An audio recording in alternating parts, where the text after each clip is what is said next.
Boa noite. Deixa eu só me organizar aqui.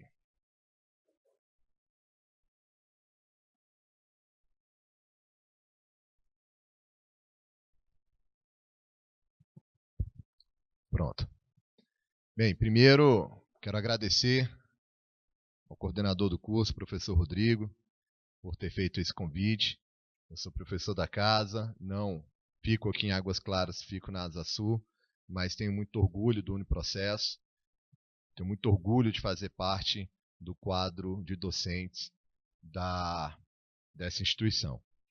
E eu quero cumprimentar, em especial, todas as mulheres aqui, nas pessoas das professoras Juliana e professora Carla, dizer que, de fato, é um desafio que as mulheres vêm, de alguma forma, superando, tanto no viés profissional como na questão social. E eu aprendi, professor Rodrigo, que existe uma coisa que eu não sabia até pouco tempo atrás, que se chama lugar de fala. E, de fato, quem tem o lugar de fala para falar sobre os desafios, direitos e conquistas das mulheres são as mulheres, né? Nós, homens, podemos, de alguma forma, contribuir, mas isso existe o lugar de fala porque quem sente tudo isso que foi dito pelas professoras somente são as mulheres, né?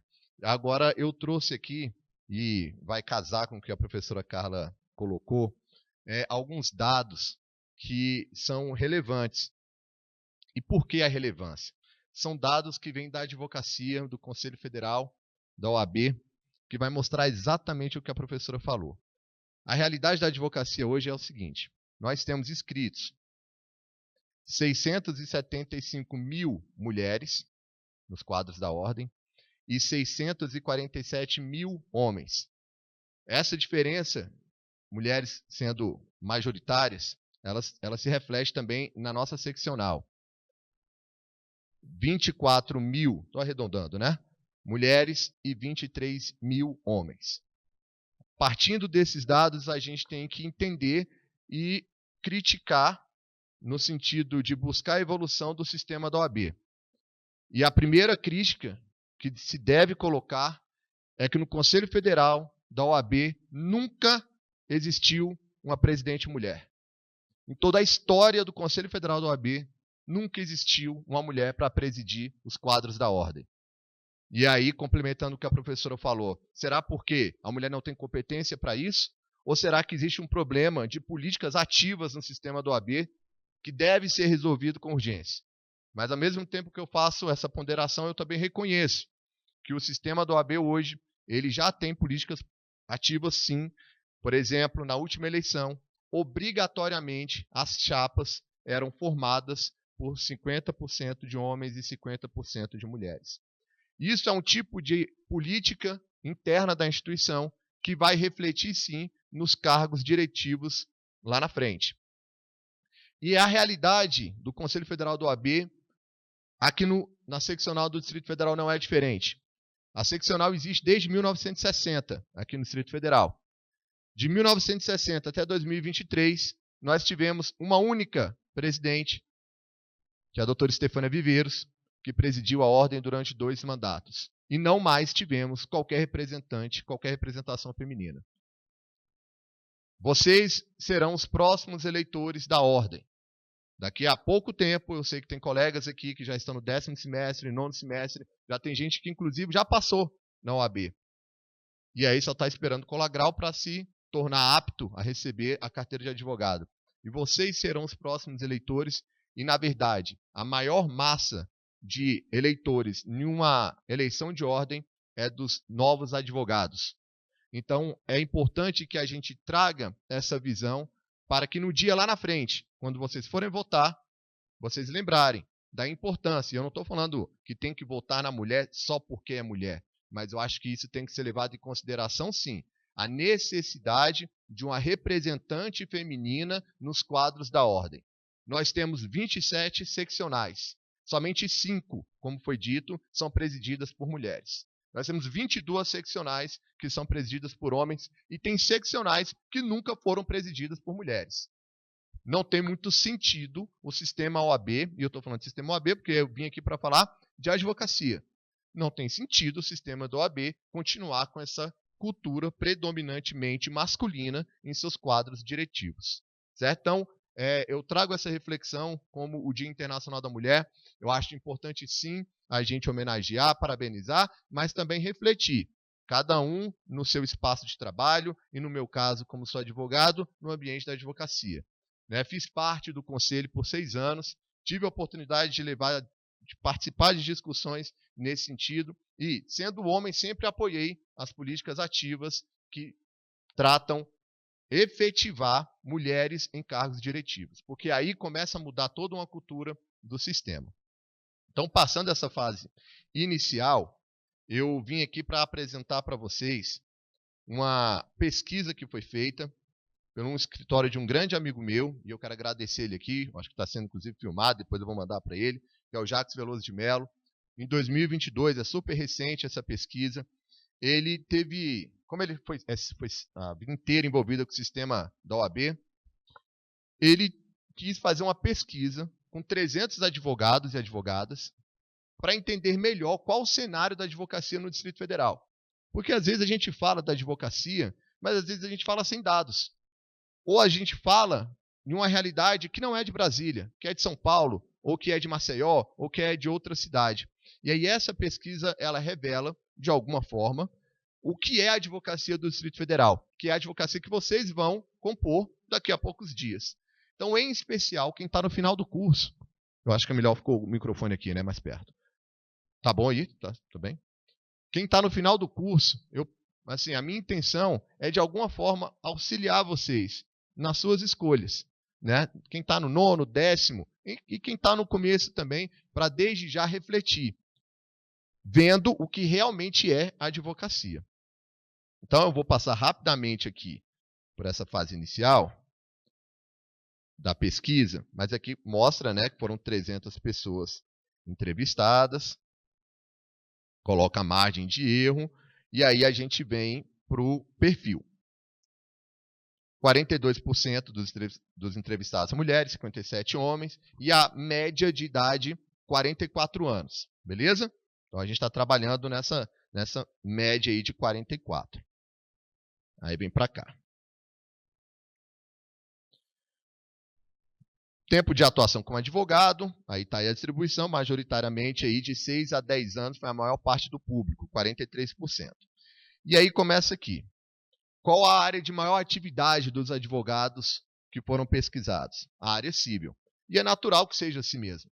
Exatamente porque a área civil ela comporta um ramo muito mais complexo do direito do que, por exemplo, o direito do trabalho, do que o direito penal. Na área civil você tem contratos, você tem família, você tem direito das obrigações, você tem sucessões e etc. Então seria natural mesmo que a maior parte dos advogados estivessem envolvidos aqui na área civil. E aí vem penal, vem trabalhista, direito público e administrativo. Beleza. Aí aqui que começa questões interessantes. Quando o Jacques fez essa pesquisa, a gente sentou para tentar entender e compreendê-la, ver o que é que esses números falam para a gente. E o primeiro número que chamou a atenção foi esse aqui. A cada 100 advogados, 5 estão no direito imobiliário. A nossa percepção é que é muito pouco 5 advogados no direito imobiliário. Por quê? Basta você olhar para Águas Claras. Quantos prédios são entregues em Águas Claras em um ano? Quantas unidades? Quantos contratos de compra e venda são firmados? Quantos contratos de locação? Quantas ações de despejo? O que tem de uso capião? Veja, o mundo que existe no direito imobiliário e no número de 100, somente 5 advogados estão dedicados a estudar direito imobiliário. É uma baita área para quem vai começar a se especializar. Águas Claras é só um exemplo. Pensa em Parkway, pensa em Lago Sul, pensa em Lago Norte, pensa ao redor do DF. Pense em tudo que você, como advogado, pode oferecer de serviço no direito imobiliário. E apesar da gente ter uma falsa percepção que, não, já tem muita gente fazendo isso, a pesquisa revelou que não. 5 de cada 100. Então, esse é o primeiro dado que nos chama a atenção e que é uma área para ser explorada. Daí vem a pesquisa e continua. Mais de 30% possui renda mensal abaixo do piso. Isso aqui também é legal trazer para vocês.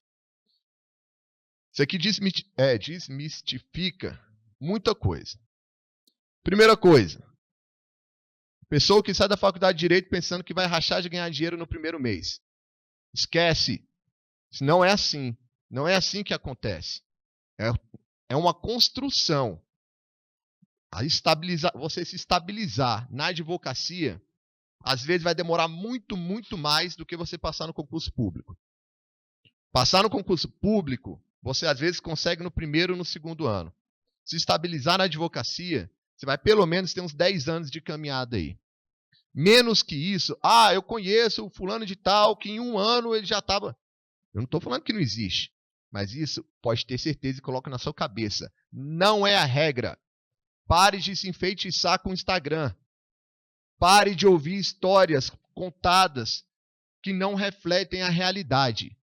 A realidade não é o advogado saindo e já montando o seu escritório, comprando o seu carro importado e fazendo isso e aquilo. A advocacia ela exige construção. E aí, quando a gente vai falar em valores, a gente vê que 30% recebem abaixo do piso. O que é o piso? Né? A OAB, anualmente, ela vai atualizando. Para 40 horas, isso aí eu estou falando do advogado que é empregado. Para 40 horas, o piso está em média de R$ 5.700. 20 horas, R$ 3.000 e poucos reais. 30% não chegam a ganhar isso. Mas veja, você quem está contratado no escritório teria, pelo menos em tese, que ganhar isso. É o piso. Mas não estou falando do contratado. Eu estou falando do autônomo. Aquele cara que saiu da faculdade, pegou a carteira e falou, eu vou advogar. Veja que até a faixa aí desses 19% aí, tá vendo? Fica entre 5 e 7 mil. Para você chegar nessa fase aí, de fato tem uma caminhada significativa. E veja que mais de 14 mil reais, 8,3%. Então, a minoria, essa é a verdade da advocacia, a minoria vai conseguir ter um salário, uma média mensal, maior que 14 mil reais. Certo? Isso é para te desmotivar? Claro que não. Isso é para você saber onde você está pisando. Isso é para você não entrar em um cenário escuro. Você tem que saber a tua caminhada, como ela vai ser. É possível chegar no 8% aqui, que é o final, que vai ganhar mais de 14 mil reais de média? Claro que é. Mas aí a gente vai ver que tem o dever de casa. E esse dever de casa tem que ser feito pontualmente, que você vai conseguir. Aqui tem uma outra situação também que é importante destacar. Eu tive a curiosidade de pesquisar, quando estava vindo para cá, a média do salário no Brasil para quem tem curso superior. Para a gente ver se o curso de advocacia estaria na média, né? E a média é de 5 mil e poucos reais. Se você for ver, a maior parte aqui dos advogados vão estar, assim, de 5 a 7 mil para frente. Ou seja, na verdade, a advocacia ela te oferece, nessa pesquisa, um ganho um pouco maior que a média dos cursos superiores oferecem. Então, a partir dessa realidade, isso tem que te dar, de uma certa forma, tranquilidade para no teu primeiro ano de advocacia, quando você estiver passando aquelas dificuldades que todo mundo passa, que é montando o teu escritório, que é correndo atrás de cliente, que é aquela dificuldade dos primeiros clientes, para você não desesperar. Não desesperar e não desistir. Não desistir porque você tem que saber que essa é a realidade. A realidade não é aquela fantasia que se prega nas redes sociais muitas vezes. A realidade é essa. Quando você olha para o teu colega e encontra o teu colega de faculdade que acabou de iniciar a advocacia, e você pergunta, e aí, cara, eu não estou nem conseguindo pagar minhas contas direito, mas eu estou ralando, eu não vou desistir. Esse está no caminho certo. O primeiro desafio do advogado é pagar as contas. É ter o mínimo para conseguir exercer a profissão. E aí tem que ter perseverança.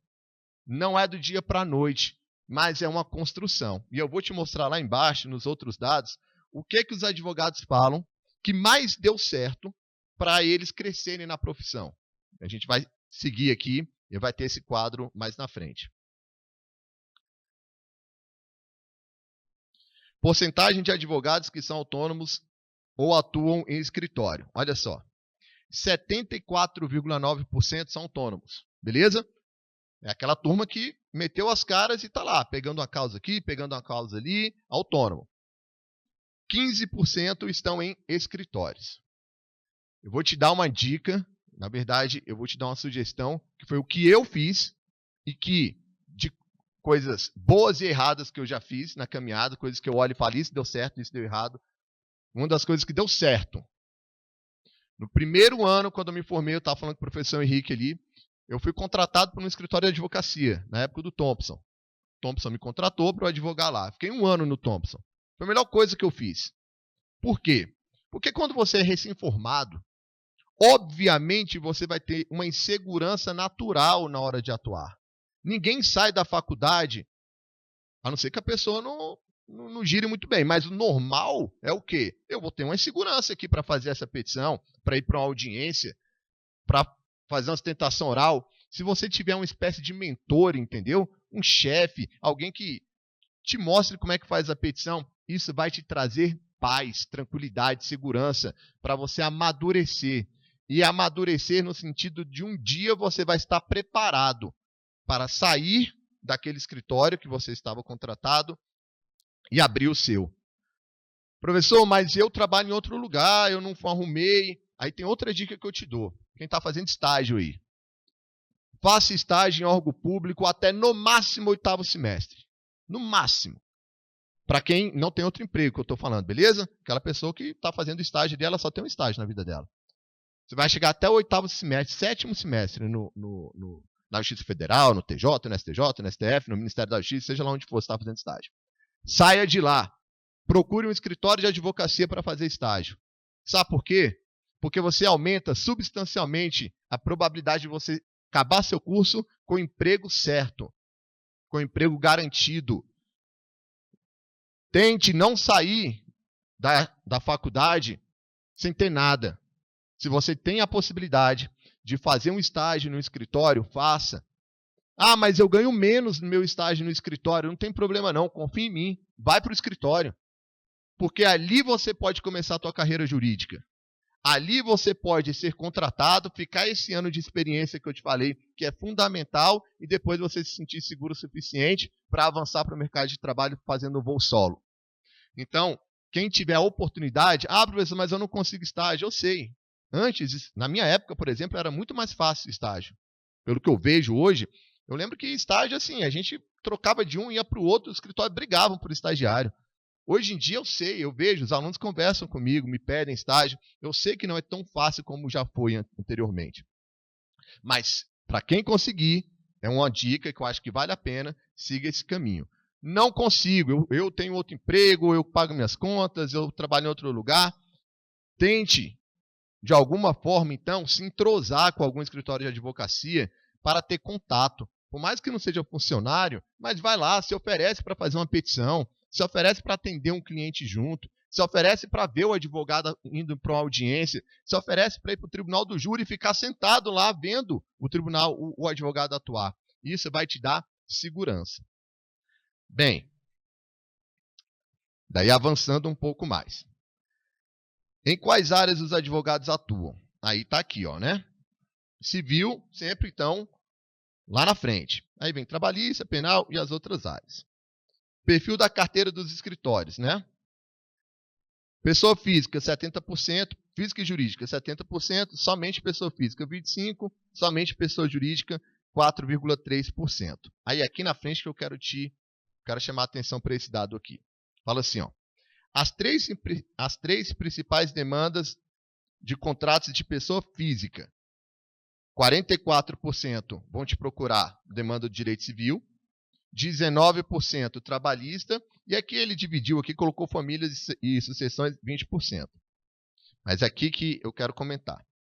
Demanda de PJ.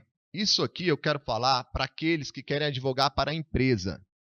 Você tem na tua cabeça, fala, eu quero ser advogado, mas eu não quero advogar para pessoa física, eu quero advogar para pessoa jurídica, eu quero ser um consultor de uma empresa, eu quero trabalhar para a empresa. Eu não quero me envolver com pessoa física, beleza? Eu sei que tem muita gente que pensa assim e é ótimo, show de bola.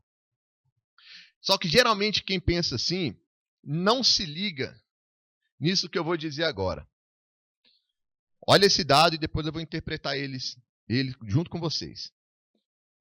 24,3% da demanda da empresa é direito de trabalho.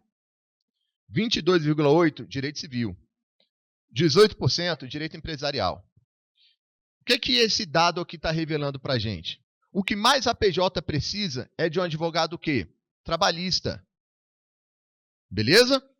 Um restaurante. A maior demanda dele, ele vai precisar de um advogado trabalhista, porque ele tem o garçom, ele tem a turma da cozinha, ele tem os funcionários dele, que é ali que tem um giro de gente entrando, gente saindo, rescisão de contrato. É ali que ele vai precisar de uma assessoria jurídica. Mas, professor, onde é que você quer chegar? Eu quero chegar no seguinte. Se você quer ser um advogado para a empresa, o que você tem que saber? Direito do trabalho. E esse foi um dos erros que eu cometi no começo da minha advocacia. Eu nunca gostei de direito de trabalho. Eu sempre, e até hoje eu não gosto. Eu acho assim, tenho até dificuldade do negócio. Eu acho bem chato, né? Obrigado. Bem chato. Mas, e aí eu sempre quis advogar para a empresa. E eu tinha dificuldade de fechar contrato de empresa e para mim não era claro, eu não me ligava por que eu não estava conseguindo fechar. Sabe quando eu comecei a conseguir fechar contrato de empresa? Eu não fui para o direito de trabalho, não. Eu me associei a uma pessoa que era um advogado trabalhista. Aí deu certo. Porque quando eu ia vender o meu produto para a empresa, a primeira coisa que falavam é: vocês têm trabalhista no escritório? Tem, é o doutor Ricardo. E você? Eu faço o direito empresarial da empresa. Não, beleza. E aí eu consegui, depois de muita porrada, entender que para eu advogar para a empresa, eu tinha que ou saber, ou ser um advogado trabalhista, ou ter alguém ao meu lado, ou contratado, ou meu sócio, que soubesse. Porque senão eu não conseguiria vender esse produto para a empresa. Mas se você não pensar ainda por esse lado, tem outra coisa. Reflita o seguinte. A empresa X, ela está com um grande problema no núcleo dela. É um problema que se ela não, por exemplo, um problema tributário ou um problema societário, que se ela não resolver, ela corre o risco de quebrar. Beleza? Você acha que essa empresa ela vai te contratar você com 6 meses de formado? Dificilmente. Porque a vida dela, ela vai querer o quê? Pegar tudo que ela tem de possibilidade e ela vai querer contratar um advogado mais experiente. Mas, às vezes, aquela causa trabalhista menor, ela vai confiar. Ela vai falar, não, deixa aqui, acabou de formar, eu conheci ele aqui, gostei, vi que essa pessoa é aguerrida, eu vou dar essa causa trabalhista. Pegue a causa trabalhista dela e fique naquela trabalhista e vá fazendo, porque aos poucos você vai ganhar o quê dos gestores da empresa? Confiança. E você vai começar a ser visto como o advogado da empresa. E daqui a pouco, naturalmente, flui a coisa, e daqui a pouco você virou o advogado da empresa. Não só o trabalhista, mas você vai alcançar o que você sempre quis, que era ser o quê? O advogado da empresa para discutir direito empresarial, que era o teu sonho, que era o que você sempre quis, que você sempre vislumbrou da sua vida. Mas para você chegar lá, você tem que ter os caminhos, você tem que seguir o caminho. Porque você querer pular essa etapa, você vai ter uma dificuldade natural nesse pulo. Beleza? Avançando um pouquinho aqui. O que os advogados dizem sobre o uso da tabela de precificação do OAB? É a tal da tabela do OAB. Eu uso ou eu não uso? A gente vai ver isso agora. Não usa a tabela, quase 24%. Às vezes usa, 10%. Usa a tabela, 65%. Qual é a visão do Fernando sobre a tabela da ordem? Veja. A minha visão é o seguinte, vamos colocar as premissas legais, né? Você pode cobrar menos a tabela da ordem? É infração ética, né? Beleza. Então, isso aqui é uma coisa que está lá, que você tem que observar. Uma outra coisa, e eu falo isso com muita tranquilidade, já julguei quando era conselheiro do OAB, vários processos, e sempre mantive o meu mesmo posicionamento. Tudo tem que ser analisado caso a caso. Se o advogado reiteradamente ele só cobra muito abaixo da tabela da ordem, de fato ele está transgredindo na minha visão. e ele tem que receber uma sanção. Agora, se a depender da causa, a depender do contexto, se ele vislumbra naquele cliente uma possibilidade de ter outros casos, de virar outros negócios, a depender de como ele cobra, pode até não ser rigidamente ali do jeito que a tabela da ordem põe, na minha avaliação, não tem infração ética. Na minha avaliação. Ah, mas é assim, se eu cobrar, então você está me garantindo que eu não vou ter problema? Eu não estou falando disso não, porque é infração ética, beleza? Eu só estou te falando que tudo tem que ser visto com uma certa cautela.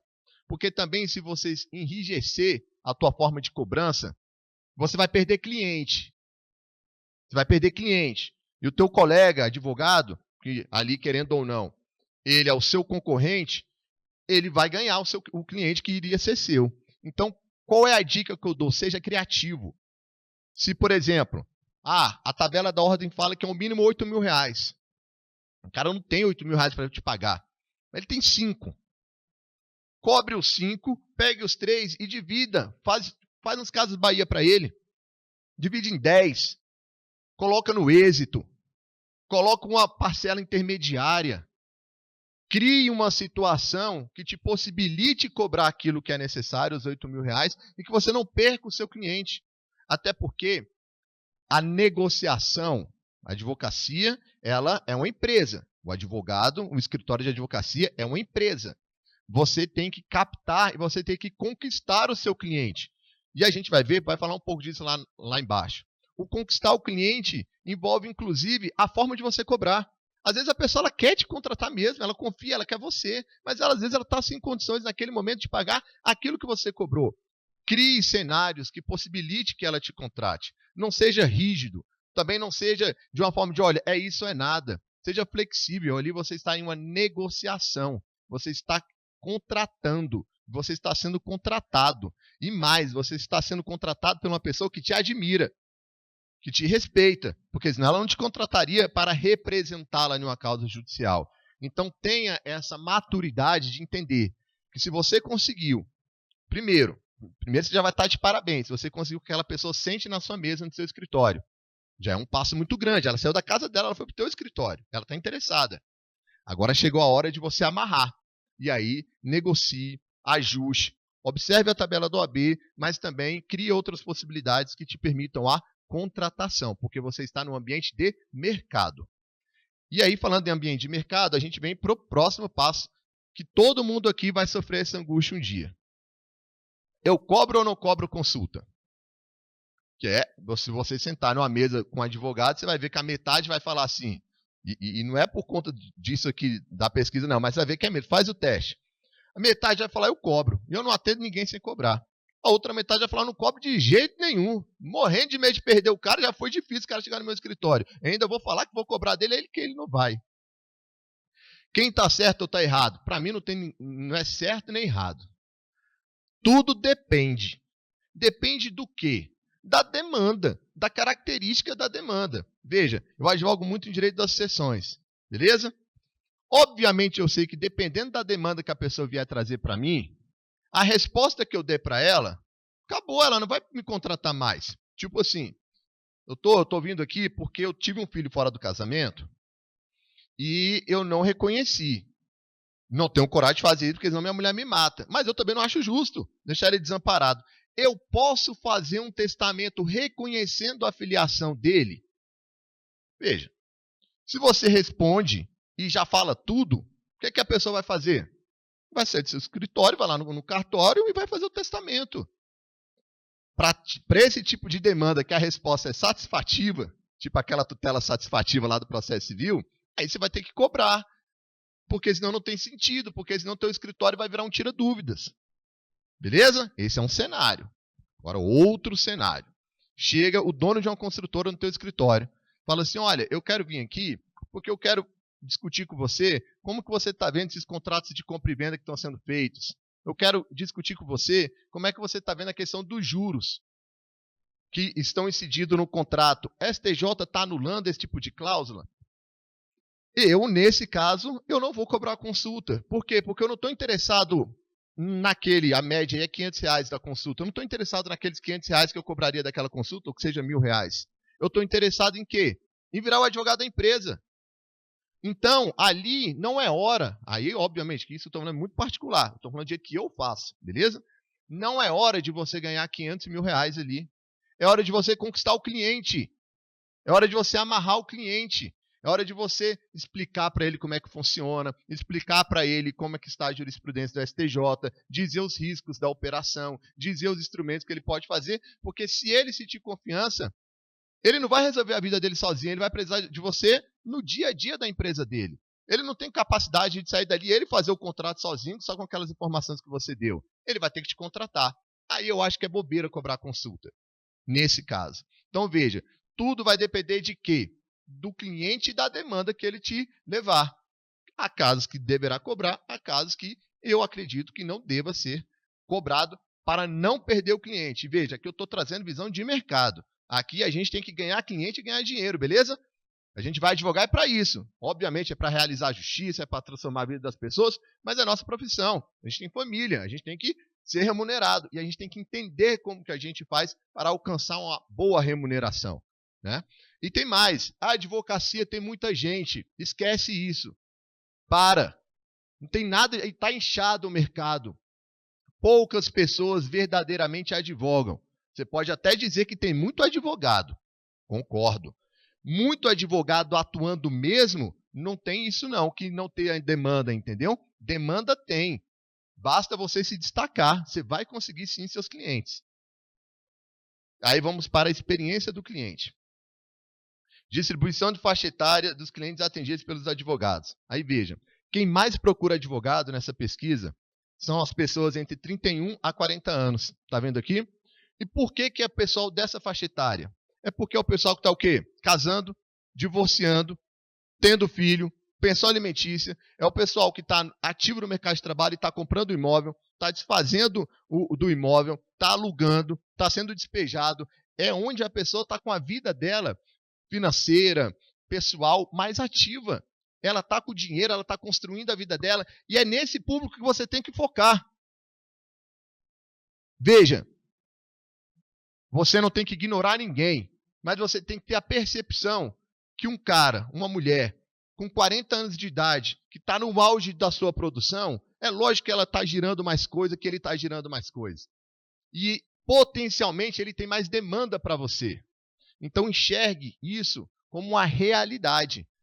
Obviamente, crianças têm demanda, a gente sabe. Idosos têm demandas, mas são demandas bem específicas. Onde o geral, por exemplo, do direito civil, ele vai girar em torno da turma aí dos 40 anos.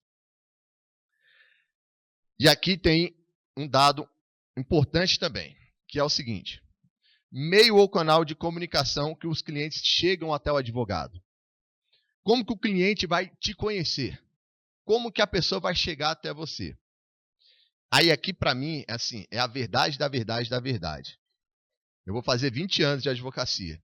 E isso aqui eu descobri e renovo todos os dias. O teu maior captador de cliente é o seu cliente. Isso assim, não tenha dúvidas.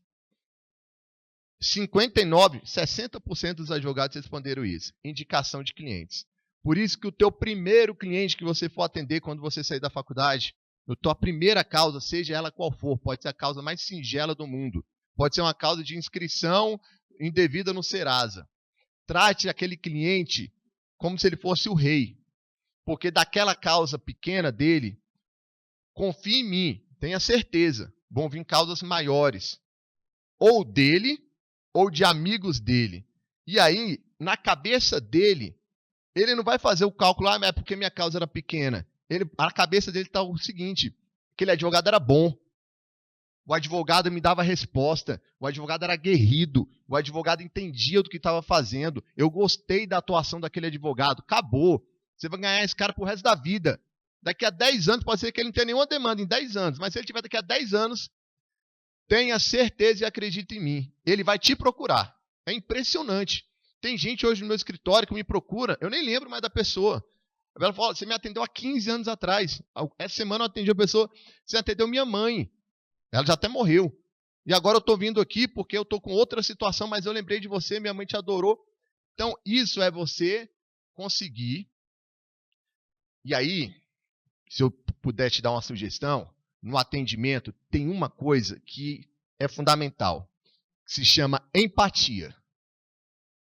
Você tem que atender a pessoa, entendendo a vida. E naquele momento, 30 minutos, 1 hora, esquece da sua. A pessoa está ali para ser ouvida. Para de mexer no celular quando você está atendendo a pessoa. Para de ficar saindo da sala de reunião para falar com o teu colega. Ali é você e ela. Olha nos olhos dela. Entenda. Sorria e chore. Porque é isso que vai te linkar com a pessoa. É ela sair de lá pensando assim, ele entendeu a minha dor. Ele entendeu a minha angústia e por que eu vim procurar ele. Se o cliente sair do seu escritório com essa percepção de que ele entendeu o que eu sinto, acabou. Você vai fechar o contrato, você pode cobrar o quanto você quiser. O cliente já é seu. Agora, se você atender de forma protocolar, sentar que nem um rei ou uma rainha na cadeira e dizer assim, pode falar. Deixa eu te explicar uma coisa, você não é juiz, beleza? Você não é promotor, você não é delegado, você não é policial, você está vendendo serviço. E todo bom vendedor de serviço, ele tem que agradar quem? O cliente. E você tem a obrigação, se você quiser ser bem-sucedido na advocacia, de atender bem, com respeito, bem apessoado. Isso é uma verdade. A pessoa tem que enxergar em você credibilidade. Você vende credibilidade quando você vende advocacia. Você está vendendo simplesmente o seguinte. Você está pedindo que a pessoa te outorgue uma procuração. E você vai falar tudo o que você achar que deve falar em nome dela. Ah, mas ela revisa a petição antes. No caso da petição, pode até ter cliente que quer revisar. Mas na audiência, não tem revisão, não. Na sustentação oral, não tem revisão, não. Ou confia. Porque quando você sobe à tribuna, você ali não tem possibilidade de transigir, de recuar, de tremer, porque ali o direito não é seu. Ali o direito é de outra pessoa. E o teu cliente tem que entender isso e tem que confiar, sim, que ele está indo para a guerra. Porque quando o seu cliente vê isso nos seus olhos, que você está indo para a guerra, acabou. Ali você está realizando a advocacia de verdade, ali você está honrando o juramento que você fez quando se tornou advogado, e ali você está honrando o seu cliente. Ganhar ou perder faz parte, e o cliente sabe disso. Não existe isso de, eu perdi a demanda, ele não me contrata mais. Isso não existe, porque se você foi aguerrido, mesmo perdendo, ele vai te contratar de novo, porque a pessoa entende que o direito tem um lado e tem outro. Então, é uma dica que eu dou. Se jogue no atendimento, se doe no atendimento, isso vai ser o seu diferencial. Número 2, redes sociais. Que me chamou a atenção também. Eu até tenho a minha, depois, eu tenho a minha, mas não sei nem falar o Instagram de qual. Mas depois eu vejo e falo aqui. Eu comecei a fazer também, porque eu comecei a ver os dados desse, falei, meu Deus do céu, é muito. 32% das pessoas contratam por conta de redes sociais. É relevante, gente, isso. Arriscar aqui dizer que nós, professor Rodrigo, professora Carla, professora Juliana, nós somos de uma época que não tinha um Instagram para você vender o serviço, quando a gente começou a nossa atividade profissional. Mas agora é isso e não adianta fugir. E não adianta também ficar com preconceito com quem faz. O que eu acho, em minha visão pessoal, é que tudo tem o limite. Não caia em descrédito. Lembra quando a gente falou do crédito? Não caia em descrédito. Não se ridicularize na rede social, mas use a rede social. E aí, para quem não sabe, existe um provimento do Conselho Federal que vai regulamentar o que pode ser feito e o que não pode ser feito a título de publicidade na advocacia. Leia o provimento. Lá vai te dizer, passo a passo, o que você pode fazer e o que você não pode fazer. Mas, eita, e agora? Eu não vou demorar muito. 10 minutos eu concluo, beleza? 10, 15 minutos eu já libero vocês aí. Indicação de outros advogados. Também, para mim, é fundamental isso aqui. Você tem que fazer parceria. E sabe onde você começa a parceria? Aqui, ó. Você conversa com você, eu converso com você. Porque daqui a poucos meses vocês serão, sabe o quê? Colegas advogados. E você vai indicar quem? Quem você conhece. Eu vou indicar a Carla, porque eu conheço a Carla. Porque eu fui na mesma faculdade que ela. ou porque, por exemplo, eu estou dividindo sala de aula com ela. Então é natural que eu indique quem eu conheço. E aí fica uma dica para quem está na faculdade. A faculdade é uma passagem. Então, cuidado com o teu comportamento na faculdade. Porque você aqui está vendendo imagem. Aqui, você vai escolher se você quer sair com a imagem de uma pessoa comprometida, estudiosa, que leva a sério os seus estudos, ou se você vai sair com a imagem contrária a isso. Porque isso vai refletir? É claro que vai. Porque vocês vão se encontrar daqui a alguns anos. E quando você olhar para o teu colega, qual a imagem que você vai ter dele? A imagem da faculdade. Pode ser até que mude. O cara transformou, o cara era de um jeito, mudou totalmente. Mas a imagem que fica na cabeça da gente é a imagem do nosso colega de faculdade ali, como ele se portava, o quanto ele era estudioso, o quanto que ele era comprometido com as disciplinas do curso. Então, cuidado com a imagem. E aí vem internet, telefone, indicação de terceiros. 5 maiores desafios, e aí eu já estou me encaminhando para o encerramento. Os 5 maiores desafios na relação com os clientes. Preço, valores e honorários. Sempre vai ser. Você sempre vai ter um receio, por mais que você seja experiente advogado, do quanto que você vai cobrar. Então pense e reflita na cobrança para você não perder o cliente e para você também não cobrar muito barato. Porque sabe o que é que vai acontecer? Você vai até fechar o contrato, mas daqui a 3 anos, o teu escritório vai estar com um monte de causa, que você já recebeu tudo lá atrás porque você cobrou pouquinho, e você vai ficar anos trabalhando sem receber nada. Cuidado com isso. Em outra oportunidade, eu posso voltar aqui e a gente falar mais sobre essas questões de gerenciamento de processo dentro do escritório. Porque o processo ele tem um custo, ele tem um preço, e você tem que precificar. Porque se você não precifica bem, você vai ter prejuízo. Era melhor você não ter tido a contratação. Porque ele vai te dar prejuízo. Você vai ficar desesperado.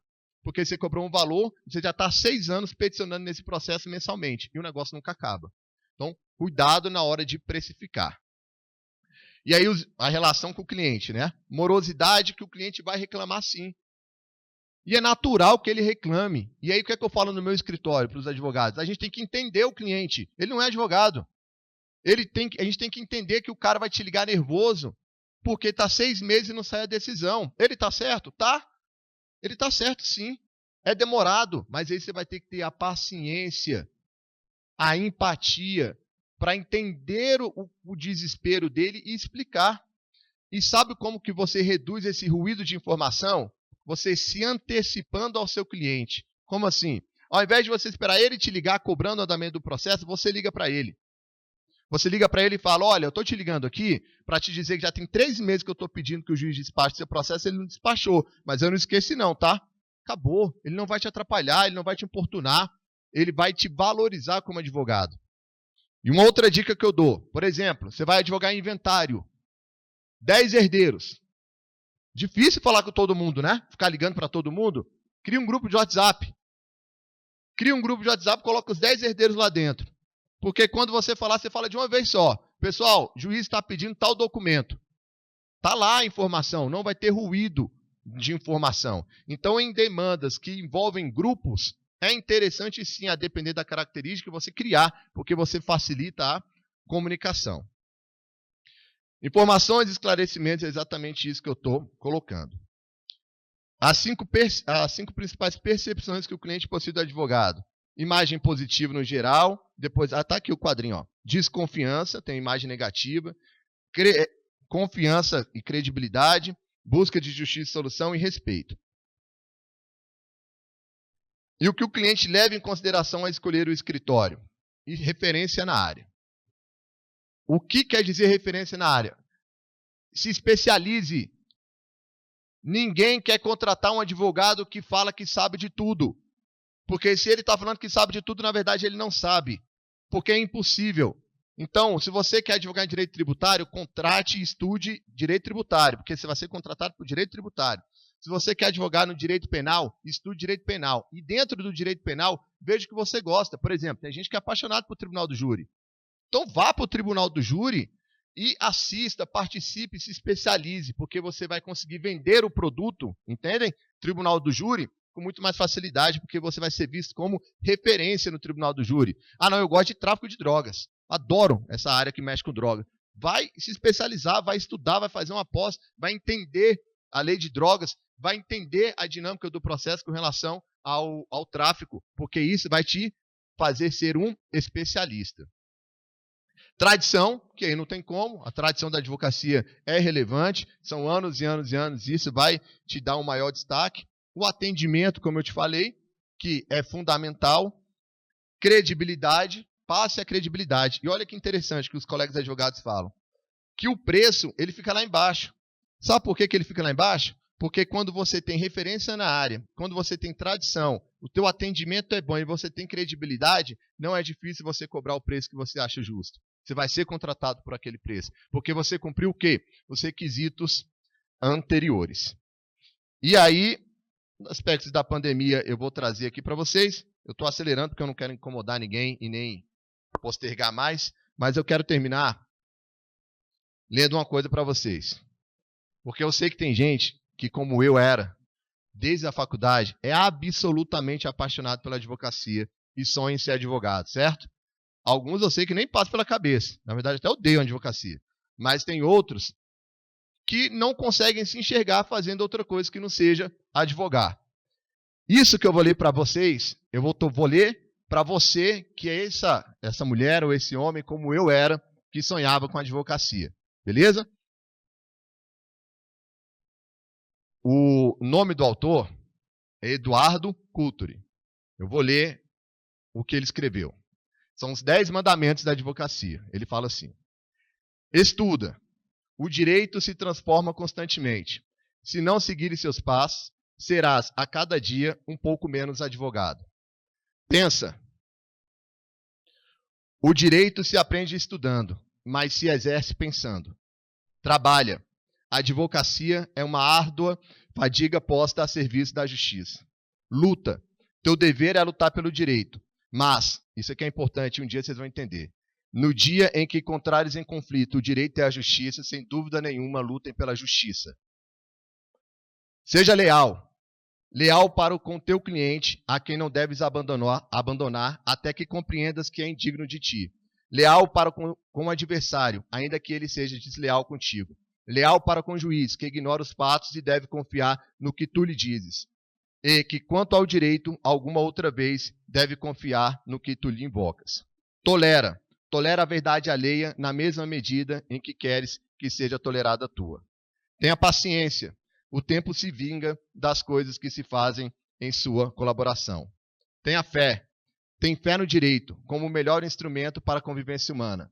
Na justiça, como o destino normal do direito. Na paz, como substituto bondoso da justiça. E, sobretudo, tem fé na liberdade, sem a qual não há direito, nem justiça, nem paz.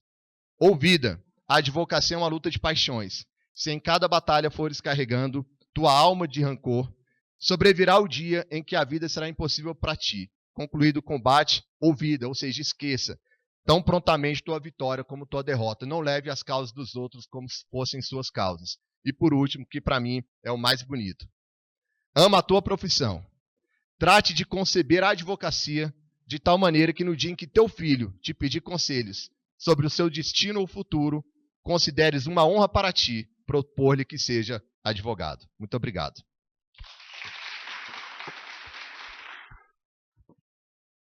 Eu digo isso com muita segurança, porque ao ouvir os nossos 3 colegas aqui proferindo essa palestra, eu me recordei também de diversas falas de professores que também me marcaram.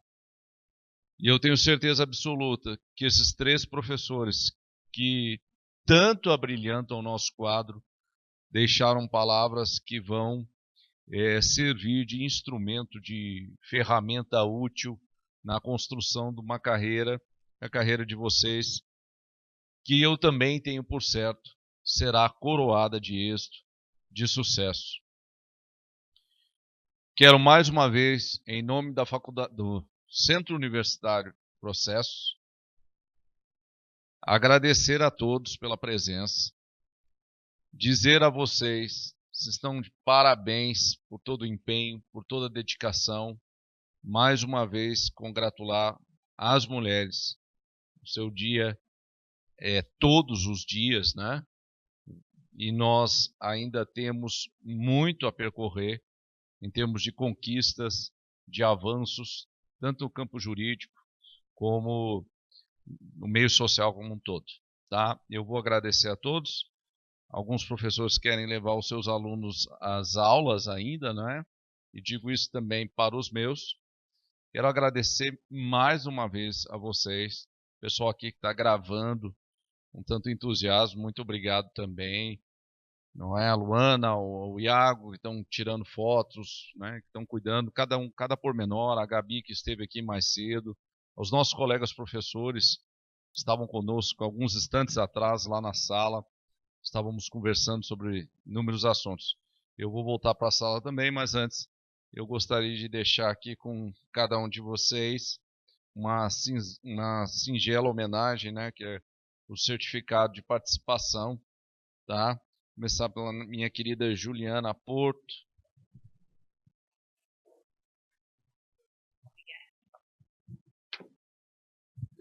Para Juliana Porto e para o Bento, né? Tá.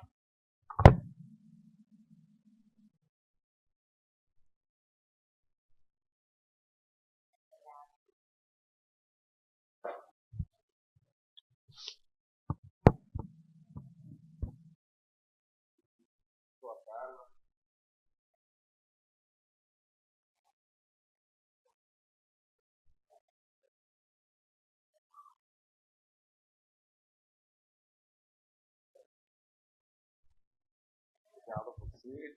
Agradeço, meu amigo Fernando. Doutor Fernando.